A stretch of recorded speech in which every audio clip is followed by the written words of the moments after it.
Hello, thank you for joining us here today at TotalMD. Today we're going to take a look at the auto apply feature for a patient payment. If you look at this patient, she owes $77.25. By double clicking on her appointment, it will bring up the screen where you can enter a payment. Once we click enter payment, you'll see everything on her ledger that is available. Down here at the bottom, please notice these boxes that you can check that will make the ledger look a little different. So if you unhide the $0 balances, then you'll be able to see a lot more. If you show the family information, if this person is part of a family, everything that is out there for the family will pop up. If you exclude insurance responsibility, that gives you a shorter list. We're going to take off the show family because we want to just apply it to this patient.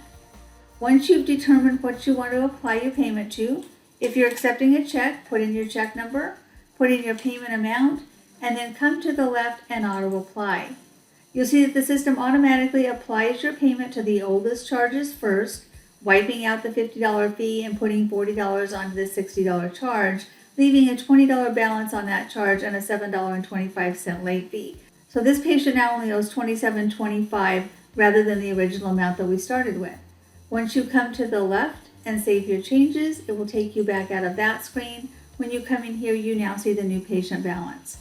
That's all there is to using the auto apply function. If you have questions regarding this functionality or anything else in TotalMD, please give us a call. Our number here is 800-613-7597. Option 2 will get you to support, and option 3 is training.